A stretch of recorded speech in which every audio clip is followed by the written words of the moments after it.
Bab 776, Memicu Mekanisme Pertahanan Aktif. Saat lelaki tua itu berjalan ke tempat istirahat, seolah-olah gadis kecil itu terpicu. Mengganggu, menjauhlah dariku. Ledakan, udara di pabrik diaduk dengan kekuatan yang telah mengirim Luke dan yang lainnya terbang ratusan meter. Pria tua itu masih memiliki senyum di wajahnya saat dia berjalan mendekat. Bakat yang sangat kuat, Anda sangat cocok menjadi utusan saya. Petik 2. Gadis kecil itu tercengang, seolah-olah dia tidak mengira serangannya tidak efektif. Dia segera meningkatkan kekuatannya, dan beberapa puing di pabrik tiba-tiba terbang dan menerjang lelaki tua itu. Orang tua itu terus berjalan maju perlahan. Percuma saja, Anda tidak dapat menyakiti saya di negara Anda. Petik 2. Saat dia mendekat, gadis kecil itu menjadi semakin gelisah dan marah. Sayangnya, kekuatan yang dia gunakan untuk mengirim Luke terbang tidak berguna melawan lelaki tua itu. Bahkan ketika dia menggunakan kekuatan ini untuk melemparkan benda-benda lain ke orang tua itu, rongsokan itu secara otomatis akan jatuh ke tanah di depannya, dan tidak menimbulkan ancaman sama sekali. Luke akhirnya pindah. Meskipun lelaki tua ini sangat aneh, tidak mungkin bagi Luke untuk berbalik dan pergi. Dalam sekejap, dia tiba di tepi ruang pribadi gadis itu. Menghadapi lelaki tua berbaju hitam, dia berdiri di antara lelaki tua dan gadis itu. Apakah kamu tidak mendengarnya? Jauhi dia. Senyum lelaki tua itu semakin jelas, dan ada perasaan aneh tentangnya. Aku mendengar. Terus, saat dia berbicara, dia tiba-tiba berubah menjadi asap hitam dan menghilang. Luke berbalik dan melihat kepulan asap hitam menyatu dengan lelaki tua di depan gadis itu. Dia mengerutkan kening. Sihir, adikuasa, teknologi, nyata atau ilusi. Pria tua berjubah hitam ini memang tidak biasa. Atau, apakah dia dan gadis kecil itu mirip? Saat lelaki tua itu muncul di depan gadis itu, dia menyentuh dahinya dengan jari telunjuk kanannya. Apakah Anda memiliki keinginan yang ingin Anda penuhi? Katakan padaku. Ketakutan dan rasa sakit memenuhi wajah gadis kecil itu. Itu, sakit. Bu, selamatkan aku. Pria tua itu tersenyum. Kau ingin bersama ibumu, kan? Ayo, tanda tangani kontrak ini, dan kamu bisa memenuhi keinginanmu. Benda seperti gulungan tiba-tiba muncul di tangan kirinya, dan dia menyerahkannya kepada gadis kecil itu. Meskipun gadis kecil itu kesakitan, dia tidak bisa menahan diri untuk tidak mengangkat tangannya untuk mengambil gulungan itu. Luke bergerak lagi. Dia telah mengamati segala sesuatu tentang lelaki tua berbaju hitam tadi, berharap untuk menemukan lebih banyak petunjuk sehingga dia bisa membunuhnya dalam satu pukulan atau melukainya dengan parah. Tetapi setelah lelaki tua itu mengeluarkan gulungan itu untuk diberikan kepada gadis kecil itu, dia tahu bahwa dia tidak bisa menunda lebih lama lagi. Entah bagaimana, dia tahu bahwa dia benar-benar tidak bisa membiarkan gadis kecil itu menyentuh gulungan itu. Prajurit, bentuk barisan. Dia berteriak, dan tubuhnya tiba-tiba bersinar dengan cahaya kuning samar saat dia menyerang orang tua itu. Orang tua itu bahkan tidak memandangnya. Dia hanya tersenyum ketika dia melihat gadis kecil itu meraih gulungan itu. Orang tua itu tercengang. Melihat tinju yang melewati dadanya dan setengah dari gulungan yang tersisa di tangan kirinya, dia akhirnya berbalik, matanya terbakar amarah. Kamu berani merusak kontrakku. Tinju penakluk iblis biduk. Luke meraung lebih keras daripada dia, menenggelamkan kata-katanya. Tinjunya berubah menjadi cincin cahaya kuning yang menghantam tubuh lelaki tua itu dengan ganas. Wajah lelaki tua itu sedikit berubah. Dia berubah menjadi asap hitam lagi dan menghilang dari jangkauan serangan Luke. Luke berhenti dan mengangkat tinjunya ke depan lagi, tatapannya ke sudut di belakang gadis itu. Lelaki tua itu muncul lagi, tapi kali ini, dia tidak sombong seperti sebelumnya. Wajahnya pucat pasi saat dia meraung, kamu penyihir Kamartaj. Tidak, Anda tidak memiliki cincin selempang. Apakah Anda dari tanah suci Kunlun? Luke mencibir dan tidak menjawab pertanyaan itu. Tersesat jika kamu tidak ingin mati. Wajah lelaki tua itu berubah. Bahkan jika yang kuno dan Thor muncul, aku tidak takut. Luke tidak membuang waktu lagi. Dalam sekejap, dia muncul di depan lelaki tua itu dan meninjunya lagi. Pria tua itu menghilang menjadi asap hitam lagi, tetapi Luke segera membalik dan meninju pria tua itu dari belakang. Orang tua itu melayang mundur lebih dari 10 meter jauhnya. Melihat lubang di dadanya, dia merasakan energi aneh menghabiskan kekuatannya tanpa henti, dan mantra pertahanannya tidak berguna untuk melawannya. Aku akan merobek jiwamu. Dia akhirnya memutuskan untuk menyingkirkan pembuat onar aneh ini, bahkan jika dia harus menyatukan kembali tubuhnya setelah ini. Yang terbaik adalah jika dia bisa mengubah orang yang sangat kuat ini menjadi bawahannya juga. Semua kerugiannya kemudian akan sepadan. Dia berubah menjadi asap lagi dan menghilang. Sambil mengerutkan kening, Luke berbalik dan memukul lelaki tua itu, yang baru saja muncul lagi, dengan keras.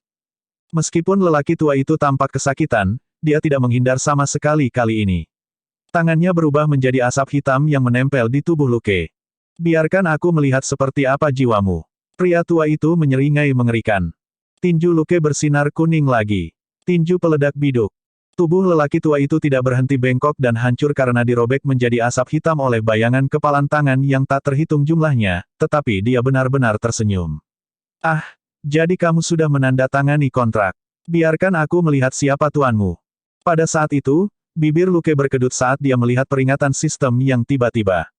Baru saja, ketika tangan lelaki tua itu berubah menjadi asap hitam dan menyentuh tubuhnya, dia merasakan ada sesuatu yang tidak beres.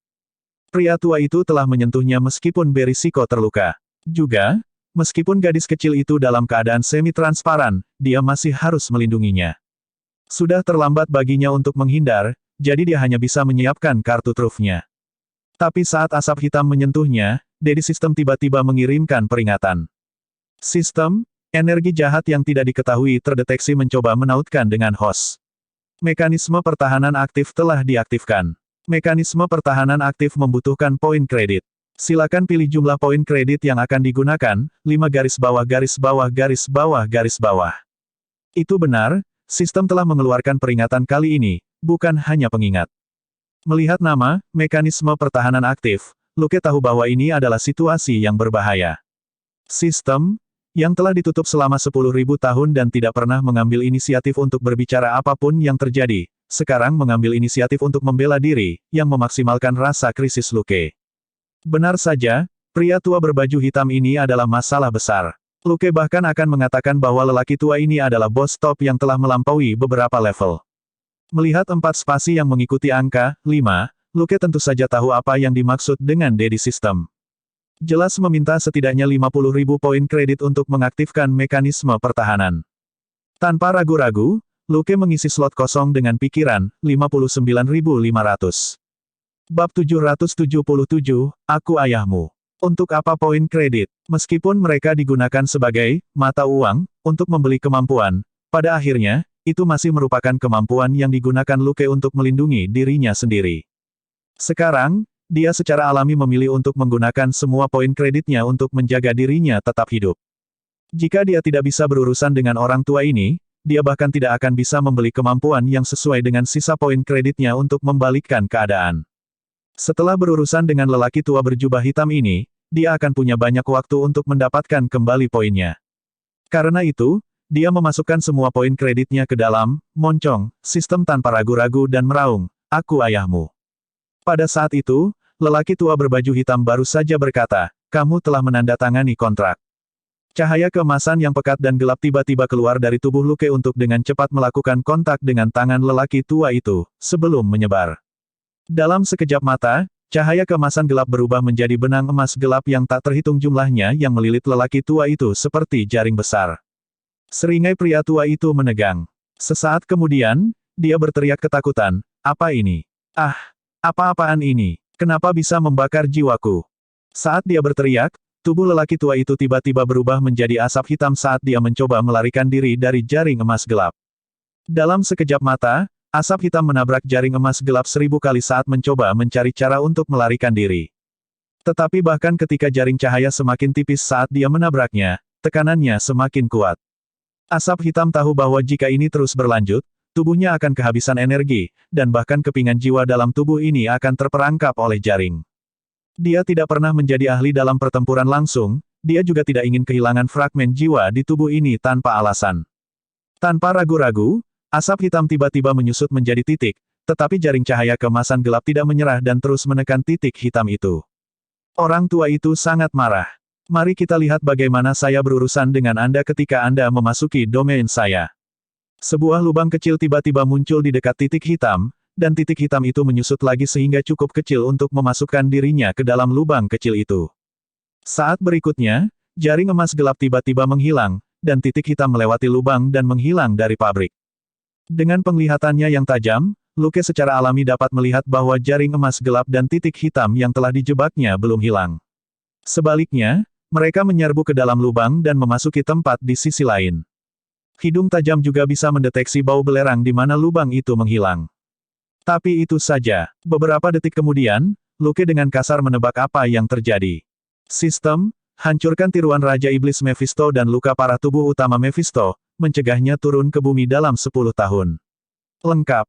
Total pengalaman, 20.000. Jumlah kredit, 20.000. Tingkat kontribusi, 100%. EXP plus 20.000. Kredit plus 20.000. Pengalaman tuan rumah telah mencapai 90.000, dan karakter telah naik level ke level 15. Poin stat tambahan, 5. Mode tim diaktifkan. Apakah Anda ingin mengaktifkannya? Pengalaman tuan rumah, 1000 per 100.000. Kredit, 20.000. Hati Lukas bergejolak. Kegugupan yang dia rasakan sebelumnya ketika dia menyadari bahwa sistem menghadapi musuh yang tangguh tiba-tiba berubah menjadi kebahagiaan yang luar biasa. Benar saja, melompat level untuk melawan bos top berbeda. Meskipun dia telah mencapai kemenangan dengan mengandalkan sistem pembayaran, nyawanya yang lemah setidaknya tidak dalam bahaya. Dia tidak terlalu masuk akal, dan tidak akan bersikeras bahwa dia hanya akan puas dengan mengalahkan lawannya sendiri. Selain itu, dia telah mempelajari semua kemampuannya dari sistem, jadi tidak ada salahnya menggunakan sistem untuk mengalahkan Mephisto. Paling tidak, dia telah bekerja keras untuk mendapatkan 60.000 poin kredit itu. Tanpa kredit poin sebanyak itu, siapa yang tahu jika Mephisto bisa saja dikirim berkemas ke kampung halamannya untuk bermain lumpur. Siapa yang bisa mengatakan bahwa kemenangan ini bukan hasil kerja keras Luke? Terlebih lagi, saat dia menghabiskan 60.000 poin kredit dalam satu gerakan, dia mendapatkan 20.000 lagi setelah mengalahkan Mephisto, jadi dia tidak benar-benar bangkrut. Dan meskipun dia kehilangan banyak poin kredit, dia telah mendapatkan pengalaman yang cukup untuk mencapai level 15. Melihat notifikasi untuk mengaktifkan mode tim, dia memilih untuk mengaktifkannya. Mode tim diaktifkan tanpa memerlukan poin kredit apapun. Apakah mode memerlukan poin kredit untuk diaktifkan atau tidak, mungkin berarti bahwa penggunaan mode selanjutnya akan memerlukan poin kredit. Misalnya, mode pembelajaran super level 5 tidak memerlukan kredit apapun untuk diaktifkan, tetapi kemampuan yang ada di dalamnya. Adapun inventaris level 10, dia membutuhkan banyak poin kredit untuk mengaktifkannya, dan dia harus menghabiskan banyak poin kredit untuk meningkatkannya nanti, tetapi itu tidak menghabiskan poin kredit apapun saat dia menggunakannya. Dia tidak memeriksa fungsi mode, dan mengesampingkannya untuk saat ini. Dia kemudian menambahkan poin stat ke kekuatan mentalnya untuk menjadikannya 31. Baru saat itulah Luke menjadi tenang, dan dia melihat gadis itu tidak jauh. Bisakah Anda memberitahu saya mengapa Anda sendirian di sini, Kari? Kembali ketika dia bekerja di Houston, dia dan Selina pergi ke Lakuin untuk menyelidiki petugas polisi yang hilang. Mereka telah melewati Rumford dan mengalami insiden kabut. Saat bersembunyi di supermarket, seorang eksekutif perusahaan wanita bernama Alice Miller telah meminta mereka untuk membantunya menyelamatkan putrinya yang autis, Kari. Pada akhirnya, Luke dan Selina meninggalkan Rumford dengan helikopter bersama ibu dan putrinya. Setelah itu, Wells membawa mereka pergi, dan Luke mengira mereka akan dibebaskan setelah diinterogasi. Dari kelihatannya, mereka tidak seberuntung itu. Apakah penyembuhan diri dasar Alice telah ditemukan? Atau apakah kemampuan gadis kecil ini tiba-tiba terbangun, dan memicu konsekuensi yang tidak diketahui? Saat dia merenung, matanya tetap tertuju pada Kari. Setelah apa yang terjadi barusan, dia lebih banyak bereaksi terhadap dunia luar. Dia menatapnya selama beberapa detik sebelum dia berkata, "Ibu dibawa pergi. Saya tidak dapat menemukannya." Sambil mengerutkan kening, Luke berjongkok dan bertanya dengan suara lembut, "Apakah orang-orang yang membawamu pergi di Houston?" Setelah lama terdiam, Kari berkata lagi, "Mereka membawaku ke suatu tempat. Aku tidak bisa menemukan ibu setelah itu." Lukas menghela nafas dalam diam. Sangat mungkin bahwa Kari dan ibunya Alice telah dikurung secara terpisah dan telah menjadi subjek penelitian eksperimental untuk agensi tertentu. Orang-orang yang akan melakukan ini mungkin bukan agen SHIELD yang sebenarnya, yang paling banyak akan menempatkan mereka di bawah tahanan rumah. Sekarang, dia hanya bisa berharap bahwa ibu dan anak itu tidak jatuh ke tangan cabang SHIELD Hydra. Jika demikian, mereka mungkin juga mati lebih awal, dengan begitu setidaknya, mereka tidak perlu menderita lagi. Juga, kemampuan Alice adalah elementary self-healing, yang merupakan hal yang paling mudah didambakan. Selama ini, Luke hanya menggunakan kemampuan ini sebagai kartu truf yang menyelamatkan jiwa.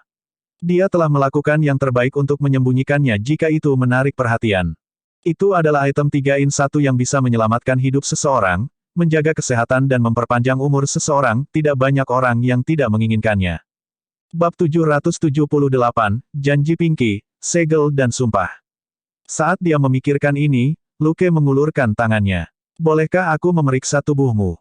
Kari bergidik. Dia segera mengingat bagaimana tinju kuning telah mengubah orang-orang aneh itu menjadi abu, dan tanpa sadar melangkah mundur. Tidak. Tak berdaya, Luke hanya bisa menggunakan elementary telekinesis, yang jarang disentuhnya. Dia telah memilih dan menggabungkan bagian-bagian yang berhubungan dengan kekuatan mental dari curve shooting dan komunikasi mental, dan setelah lama bereksperimen, dia akhirnya mengembangkan kemampuan ini.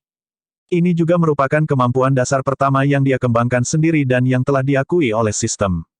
Seperti capung di atas air, dia menggunakan elementary telekinesis untuk menyentuh punggung Kari dengan ringan. Baiklah, aku akan menggunakan ini kalau begitu. Tubuh Kari bergetar lagi. Dia tiba-tiba berbalik dan melihat ke belakang sebelum segera berbalik. Pupil matanya yang gelap bersinar dengan cahaya merah tua. Kamu juga bisa. Yah, kurasa. Luke hanya duduk. Mata Kari berbinar saat dia menatapnya. Apakah itu menyakitkan? Melihatnya melalui lensanya, Luke secara kasar mengerti apa yang dia maksud. Dia terkekeh dan berkata, ini hanya hadiah, itu tidak seperti itu akan menodaiku.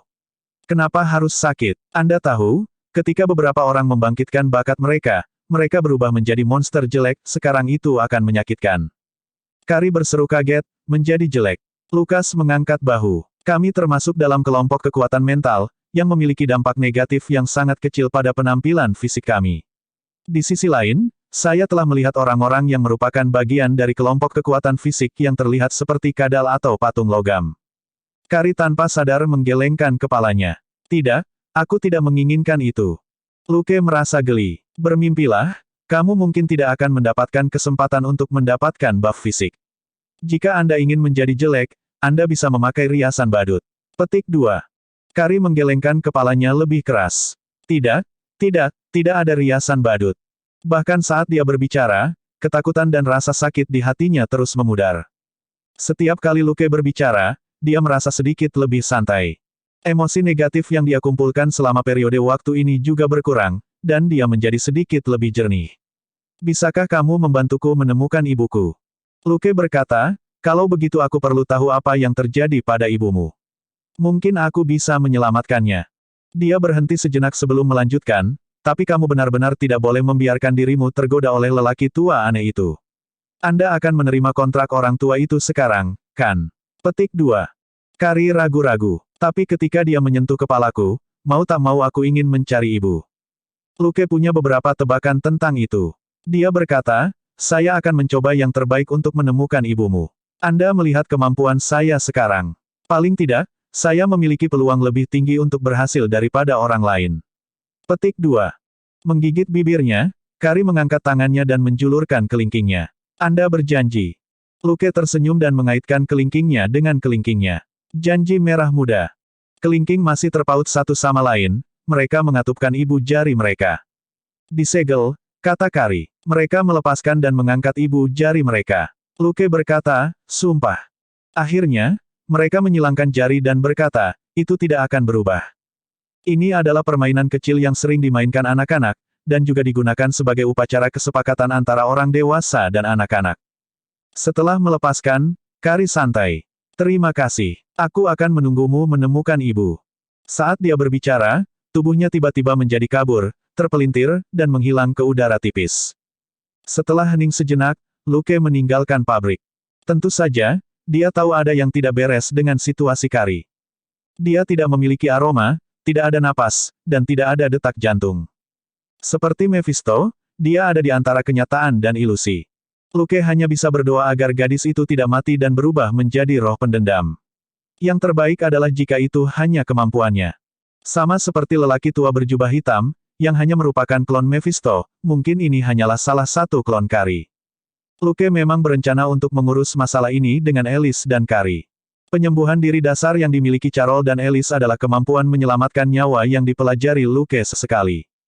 Sementara mereka berdua memiliki elementary self-healing, kemampuan Carol lebih fokus pada pemulihan dari cedera besar, sehingga ekspansif dan cepat. Kemampuan Alice lebih terfokus pada cedera internal ringan, itu lebih tepat dan lebih lambat. Ketika keduanya digabungkan, efeknya sangat fenomenal. Dia telah menggunakan kemampuan Alice, dan Kari sendiri sangat berharga, itu layak membuat upaya untuk menemukan mereka. Mencatat hal ini, dia berbalik dan meninggalkan pabrik dengan sepeda motornya, mengikuti aroma Ghost Rider di udara. Dia telah mendapatkan banyak pengalaman hari ini, tetapi juga kehilangan banyak poin kredit. Dia harus bekerja lebih keras dan melihat apakah dia bisa menggunakan Ghost Rider itu untuk merebut lebih banyak kepala. Membunuh tim 4 orang akan memberinya ribuan pengalaman dan poin kredit. Bagaimana dia bisa melepaskan begitu banyak hadiah poin pengalaman? Butuh waktu kurang dari 2 menit bagi Luke untuk mengalahkan tiruan Mephisto setelah muncul. Obrolannya dengan Kari juga tidak lebih dari 5 menit. Selama Ghost Rider hanya sedikit kurang efisien dalam operasinya, Luke masih akan memiliki kesempatan untuk merebut kepala jika dia mengejar sekarang. Dia tidak punya rencana untuk membunuh Ghost Rider untuk saat ini. Pertama-tama, pria ini memiliki kemampuan untuk melacak 2 pria berkulit biru. Yang terbaik adalah membuatnya tetap hidup. Kedua, dia belum pernah mendengar berita tentang Ghost Rider membantai orang biasa. Seperti orang biasa, ada makhluk luar biasa yang baik dan buruk, Luke tidak bisa membedakan hanya karena pria itu berubah menjadi kerangka yang jelek dan aneh. Memikirkan itu, Luke mempercepat langkahnya. Saat sudah dekat dengan kota, ekspresinya berubah saat dia mengendarai motornya ke tempat kosong di pinggir jalan. Ada aroma Ghost Rider serta 2 pria berkulit biru di sini. Ada juga menara air yang rusak dan air limbah di tanah. Tetapi tidak ada seorang pun di sini sekarang, yang hanya bisa berarti bahwa kedua pihak telah bertempur di sini sebelum mereka pergi. Ghost Rider pasti baik-baik saja karena sepeda motor kerangka berapi itu tidak ada di sini. Tiba-tiba, Luke mendengar seorang wanita berteriak minta tolong di kejauhan. Membantu. Itu juga terdengar seperti ada seorang pria yang mengutuk. Beri aku tasmu, dasar gendut, jalang jelek. Luke menginjak pedal gas dan bergegas sebelum dia berhenti setelah 100 meter. Ini adalah jembatan, dan sepeda motor kerangka berapi-api diparkir di samping. Luke berjalan ke pagar dan melihat ke bawah. Seorang gadis gemuk membungkuk sedikit pada Ghost Rider, yang terbakar dari kepala sampai kaki, dan tidak lupa untuk mengucapkan, terima kasih, sebelum dia lari. Hanya seorang pemuda yang tampak ceroboh yang tertinggal saat dia gemetar di depan Ghost Rider yang menakutkan. Bab 779, kamu bersalah. Lihat mataku. Luke tidak perlu berpikir untuk memiliki gambaran kasar tentang identitas pria ceroboh ini. Dia memiliki temperamen busuk dan ekspresi panik, dan gerakannya buruk dan ganas. Pria ceroboh itu menjalani hidupnya setiap hari sebagai gelandangan, pecandu narkoba, pencuri, dan perampok. Dia bahkan mungkin memiliki catatan kriminal untuk penyerangan atau pembunuhan. Tentu saja, Luke tidak mau diganggu dengan sampah seperti itu. Iblis mungkin bukan sesuatu yang baik, tetapi pria ceroboh ini bisa dikatakan sebagai iblis kecil di bumi. Dia tidak tahu malu dan jahat, dan pantas mati. Luke ingin melihat apa yang akan dilakukan Ghost Rider. Pada akhirnya, si kepala tengkorak menunjuk ke pria yang ceroboh itu. Kamu bersalah. Luke kehilangan kata-kata. Mengapa itu terdengar begitu akrab? Ghost Rider, di sisi lain, melangkah ke arah pria ceroboh yang gemetaran itu dan mengangkatnya ke udara sehingga mereka sejajar dengan mata. Lihat mataku. Melihat rongga mata hitam di tengkorak, pria ceroboh itu berteriak ketakutan dan dengan ceroboh mengangkat belati di tangannya dan menusuk leher Ghost Rider. Dengan suara teredam, pisau menembus jaket kulit, tapi Ghost Rider tidak bergerak. Tidak mau menyerah, pria ceroboh itu mengeluarkan pisaunya, hanya untuk melihat bahwa bilahnya sangat merah. Saat dia menariknya keluar, itu meleleh dan menetes ke bawah. Ghost Rider melanjutkan, jiwamu telah diwarnai merah oleh darah orang yang tidak bersalah. Rasakan keputusasaan dan rasa sakit mereka. Tidak, pria ceroboh itu berteriak dengan sedih. Kurang dari 2 detik kemudian, Ghost Rider melemparkan pria ceroboh itu ke samping dan membiarkannya jatuh ke tanah. Dia melemparkan rantai yang melilit bahunya untuk melilit sepeda motor kerangka. Dia bersiul, dan sepeda menariknya ke jembatan. Kemudian, sepeda motor kerangka melaju kembali dan berhenti di depan Ghost Rider. Itu menembakkan api 2 kali, seolah-olah mendesak Ghost Rider. Ghost Rider naik ke sepeda motor dan melaju lagi. Setelah dia pergi, Luke berjalan keluar dari kegelapan di bawah jembatan dan pergi ke pria ceroboh itu. Dia memeriksanya sejenak dan sedikit terkejut. Pria itu masih bernafas dan memiliki detak jantung, tetapi Luke tidak dapat mendeteksi fluktuasi dalam pikirannya dengan komunikasi mental. Otaknya jelas berhenti bekerja, dan dia adalah orang mati yang hidup. Dia mengingat apa yang telah dilakukan Ghost Rider sebelumnya, dia hanya membuat pria ceroboh itu menatap matanya selama 1 atau 2 detik, sebelum pria itu berubah menjadi sayur. Kemampuan ini benar-benar menyeramkan. Memikirkan itu, Luke kembali ke jembatan lagi dan mengejar Ghost Rider dengan sepeda motornya. Dia mengikuti Ghost Rider dari barat ke timur, lalu ke utara saat mereka meninggalkan kota, dan akhirnya mencapai sebuah kuburan. Dia melihat Ghost Rider berguling-guling di tanah dan berteriak di kuburan. Kereta perang kerangka berapi telah kembali ke Harley Davidson asli. Segera, api di Ghost Rider berubah menjadi asap, dan daging muncul kembali di kerangka itu. Ketika asap menghilang, seorang pria parubaya masih berteriak sedih di tanah. Sesaat kemudian, pria itu akhirnya sadar kembali. Dia merangkak ke batu nisan dan meletakkan tangannya di atasnya saat dia merintih. Ayah, ayah. Ada nama di batu nisan, Barton Blaze. Luke tidak mendekatinya. Sebagai gantinya, dia mengirimkan drone baru yang dimodifikasi yang terbang ke arah pria itu. Drone mini jenis ini lebih canggih, tidak berisik, dan performanya jauh lebih baik daripada drone mini aslinya. Namun, itu tidak cocok untuk pengamatan jarak jauh. Sebaliknya, keuntungannya adalah ia membuat sangat sedikit kebisingan dan dapat mendekati target dengan sangat dekat untuk mendapatkan informasi. Lebih mudah bagi orang untuk mengungkapkan rahasia mereka tanpa ada orang lain di sekitarnya. Penunggang hantu ini memiliki banyak rahasia, dan Luke sangat tertarik pada mereka, jadi dia memutuskan untuk menonton saja. Namun, dia bukan satu-satunya di sini. Ada juga sebuah gereja di kuburan, yang remang-remang. Kedatangan Ghost Rider tampaknya telah menyadarkan orang-orang di dalam gereja. Seorang lelaki tua berlari keluar dengan sekop di tangannya, seolah menggunakannya untuk membela diri. Ketika lelaki tua itu mencapai Ghost Rider, dia menancapkan sekop di tanah dan menatap lelaki itu. Selamat malam, kepala tengkorak. Melihat gambar yang ditransmisikan oleh drone, Luke tahu bahwa ini bukan orang tua biasa. Baru saja, lelaki tua itu mungkin telah melihat bagaimana Ghost Rider kembali ke bentuk aslinya, tapi dia tidak takut sama sekali. Ketenangan ini entah karena dia mendapat dukungan atau dia tidak benar. Setelah memulihkan bentuk manusianya, Ghost Rider menoleh dengan susah payah untuk melihat lelaki tua itu sebelum dia pingsan di tanah. Orang tua itu tertawa kecil dan membawa gerobak kecil untuk membawa Ghost Rider ke dalam gereja. Dia kemudian mendorong sepeda motor antik itu ke gudang perkakas. Melihat pria parubaya yang tertidur setelah lelaki tua itu melemparkannya ke tempat tidur, Luke diam-diam memasang beberapa kamera pengintai di sekitar kuburan sebelum dia memutar sepeda motornya dan melaju kembali ke kota.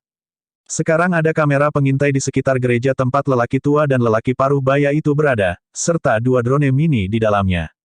Selama fungsi penerbangan drone tidak digunakan, mereka dapat digunakan sebagai kamera pengintai selama 2 hari. Tentu saja, Luke tidak akan berkeliaran di sini dengan bodoh. Penunggang hantu ini sudah pingsan, dan Luke tidak punya rencana untuk membunuhnya untuk saat ini. Lebih baik baginya untuk kembali ke kota dan beristirahat sebelum memutuskan langkah selanjutnya. Jika Ghost Rider pergi mencari 2 pria berkulit biru dalam 2 hari ke depan, Luke akan menemukan kesempatan untuk merebut kepala mereka untuk pengalaman dan poin kredit sebelum pulang. Adapun Ghost Rider, dia tidak tampak seperti orang jahat. Satu-satunya hal yang buruk adalah alat transportasinya terlalu mencolok dan merusak banyak properti pribadi dan fasilitas umum. Saat berada di pinggiran kota, Luke memasukkan Big Dipper Armor dan sepeda motornya kembali ke dalam inventarisnya. Dia kemudian mengeluarkan sepedanya dan mengendarainya ke lokasi di mana Ghost Rider pertama kali muncul. Tidak terlalu sulit untuk menemukannya, jejak ban yang meleleh di tanah adalah jejak yang jelas. Di tempat Ghost Rider muncul, Luke juga mendeteksi jejak belerang pada klon Mephisto. Dia mengerutkan kening. Apakah kedua orang ini berhubungan? Apakah itu konflik internal antara Ghost Rider dan 4 pria berkulit biru? Jika itu masalahnya, haruskah dia membunuh kepala tengkorak itu juga? Saat dia merenung, dia menemukan sebuah bangunan 3 lantai yang jaraknya puluhan meter. Ruang bawah tanah itu seperti bengkel pemeliharaan. Ada semua jenis sepeda motor, banyak yang vintage atau custom made. Sebelum transformasi, sepeda motor Ghost Rider juga merupakan sepeda motor Harley custom made. Melihat orang dan nama di poster yang tersebar di mana-mana mengkonfirmasi hal ini, Johnny Blaze. Johnny Blaze ini adalah stuntman yang disebutkan Joseph sebelumnya. Dia adalah pemain akrobat paling terkenal di negara ini, dan dikenal karena mampu terbang di atas lapangan sepak bola dengan sepeda motor. Robert telah membawa Luke dan Claire untuk menonton pertunjukan Johnny sebelumnya ketika mereka masih muda, dan kebanyakan orang suka menggunakan nama panggungnya, Flaming Johnny. Itu adalah nama panggilan yang sedikit sok, tapi sangat cocok untuk Johnny yang suka bermain-main dengan hidupnya. Bab 780, salah satu kartu Trump terbesar. Luke berjalan ke lantai 2 gedung itu. Itu adalah loteng industri yang luas dan terbuka. Dia berjalan ke kursi berlengan di sudut dan melihat berbagai buku dan catatan yang berserakan di sekitarnya. Setelah membalik-baliknya sejenak, dia memiliki gambaran kasar tentang apa yang sedang terjadi. Dari buku-buku dan catatan-catatan yang sedang dibaca Johnny Blaze, sepertinya dia mencari segala macam informasi tentang setan, termasuk pengetahuan agama, psikologi, dan analisis ilmiah modern. Berdasarkan catatan, dia jelas tidak tahu banyak. Setelah memeriksa tempat Johnny Blaze, Luke meninggalkan kamera pengintai dan pergi. Hasil pencarian tadi pada dasarnya menegaskan bahwa tidak ada yang salah dengan Johnny. Tidak ada video, foto, atau catatan teks tentang dia membunuh atau melukai orang. Dia hanyalah seorang stuntman sepeda motor yang suka mengadili kematian. Jika dia benar-benar ingin membunuh seseorang, target yang paling mungkin adalah dirinya sendiri. Siapapun yang menyukai olahraga ekstrim berisiko tinggi akan dicurigai memiliki keinginan mati. Luke menemukan toko donat 24 jam dan memesan 4 kotak donat. Kue keju blueberry, labu, saus apel, selai kacang coklat, dan krim maple hanyalah beberapa rasa yang umum. Ada juga donat spesial seperti tiramisu, hibiscus ginger dan mocha coklat. Sama seperti itu, Luke duduk di sudut dan merenungkan keuntungannya dari malam ini. Pertama, dia akhirnya menguji kekuatan salah satu kartu truf terbesarnya pada beberapa iblis neraka. Pada daftar kemampuan, keterampilan sekunder telah muncul di belakang penetrasi dasar kelas mental khusus. Pemusnahan dasar, prasyarat, penetrasi dasar dan telekinesis dasar. Ini adalah kemampuan elementari kedua yang dia kembangkan setelah elementari telekinesis. Mirip dengan elementari telekinesis yang merupakan kombinasi dari curve shooting dan mental communication, elementary annihilation adalah kombinasi dari elementari penetrasi dan elementari telekinesis. Penetrasi dasar kelas mental khusus datang dari Smith, pembunuh bayaran yang membunuh Henry Ellsworth. Memikirkan kembali, Luke merasa bahwa ratusan ribu dolar yang telah dia berikan kepada Tuan Smith saat itu terlalu sedikit. Jika dia punya kesempatan, Luke benar-benar tidak keberatan memberi Smith sejumlah besar uang lagi agar pembunuh bayaran itu hidup tanpa kekhawatiran selama sisa hidupnya. Tetapi hanya dalam beberapa hari, pembunuh bayaran setengah baya ini telah mendapatkan terapis khusus, yang panas, Nona Donna, sebagai istrinya. Dia juga memiliki Oliver, bayi yang telah dia selamatkan, sebagai putranya, dan dia bahkan telah menculik German Shepherd milik CEO Hammerson Defense. Hidupnya sempurna. Penetrasi dasar Tuan Smith adalah kemampuan aneh yang bisa mengubah wortel menjadi senjata untuk menusuk seseorang sampai mati. Luke masih tidak tahu prinsip pasti di baliknya, tetapi fungsi pastinya sangat sederhana. Untuk sesaat, ketika dia berkonsentrasi pada suatu item, dia bisa memberikan kekuatan penetrasi yang menakutkan. Smith tidak pernah benar-benar memanfaatkan kemampuan ini secara maksimal. Mungkin karena dia tidak tahu bagaimana mengembangkannya, atau mungkin dia tidak cukup kuat secara mental, jadi dia hanya bisa menggunakan hal-hal seperti wortel untuk menusuk orang. Tapi Smith terlalu pandai menembak, dan seringkali, dia tidak perlu menggunakan kemampuan ini. Dengan penetrasi dasar dan lebih dari 20 kekuatan mental, Luke akan berlatih dan menganalisis kemampuannya hampir setiap hari. Sistem secara otomatis menamparkan label, kelas mental khusus, Luke tidak pernah memintanya. Sistem bahkan tidak akan mengklasifikasikan bahasa ibu kebanyakan orang sebagai kemampuan dasar, apalagi menggunakan label khusus. Dari sini, Luke dapat mengatakan bahwa kemampuan ini telah lulus evaluasi sistem, dan benar-benar sangat istimewa. Dan itu memang terjadi. Luke telah mengganggu sistem dengan segala cara yang mungkin setelah mengembangkan elementari telekinesis. Jadi sistem akhirnya menambahkan akhiran, kelas mental, ke dalamnya. Ini memungkinkan Luke untuk membuat hubungan antara telekinesis dasar dan penetrasi dasar. Setelah banyak percobaan, Luke akhirnya menerapkan penetrasi dasar ke curve shooting. Itu karena curve shooting menggunakan permulaan awal telekinesis, dan senjata adalah senjata yang paling sering digunakan Luke, jadi itu adalah yang paling mudah untuk bereksperimen. Peluru dari pistol biasa yang ditingkatkan dengan penetrasi dasar dapat menembus panel anti-peluru yang dapat menahan peluru senapan 7,62 mm, yang mengejutkan dan menyenangkan Luke. Bukankah ini hanya keterampilan anti-armor? Setelah tes berulang kali, dia semakin yakin bahwa kekuatan penetrasi bergantung pada kemampuannya itu sendiri. Misalnya, jika kekuatan peluru pistol adalah 1 dan kekuatan penetrasi dasar adalah 10, kombinasi keduanya adalah 11. Jika kekuatan peluru senapan adalah 5, dengan penetrasi dasar, itu akan menjadi 15. Tentu saja, ini bukan penjelasan yang akurat. Mengingat bahwa teori di balik penetrasi dasar belum jelas, sering kali ada penyimpangan aneh dalam tes. Misalnya, Luke pernah menembakkan Glock sekali, dan data eksperimen menunjukkan bahwa itu memiliki daya tembus yang sangat tinggi, yang bahkan lebih keterlaluan daripada saat dia menggunakan M500. Tapi secara umum, penetrasi dasar memberikan nilai tambah minimum, dan peluru hanyalah permulaan. Luke telah menciptakan kemampuan ini, tetapi pada dasarnya tidak pernah menggunakannya di depan umum. Karena itu tidak perlu. Dia tidak harus menembak menembus rompi anti-peluru musuh dengan pistolnya, dia juga tidak harus menembak mobil lapis baja dengan senapannya. Dia menyembunyikan kemampuan ini sebagai kartu truf. Dan penetrasi dasar hanyalah kartu truf pertamanya. Setelah membuat mantra buff anti-armor ini, Luke memiliki pemahaman yang lebih jelas tentang telekinesis dasar dan penetrasi dasar. Setelah melakukan percobaan mundur dan beberapa kali, ia merekayasa balik telekinesis dasar dan berhasil menerapkannya pada penetrasi dasar. Sejauh ini, Luke telah secara resmi mengeluarkan salah satu kartu truf terbesarnya, Elementary Annihilation. Mantra buff anti-armor memberi peluru efek penetrasi. Elementary Annihilation menggunakan telekinesis dan bagian dari elementary penetrasi. Efek dari mantra buff anti-armor hanya bertahan sebentar, dan tidak membutuhkan banyak kekuatan mental dari pihak Luke. Pemusnahan dasar, di sisi lain, mengharuskan dia untuk memiliki perintah sempurna dari kelas mental khusus ini. Itu bisa memotong lawannya seperti pisau tajam, atau melindungi mereka seperti baju besi, tetapi yang terakhir jauh lebih sulit dilakukan. Ketahanan dan kontrol adalah fitur terbesar dari pemusnahan dasar. Itu juga merupakan senjata pembunuh yang digunakan Luke untuk mengintimidasi kepala anjing alien itu. Gold Nugget pada dasarnya mengabaikan serangan fisik biasa, tetapi pertama kali mencoba menggabungkan dengan Luke, itu diledakkan dari tubuh Luke oleh Elementary Annihilation, yang belum sepenuhnya terbentuk.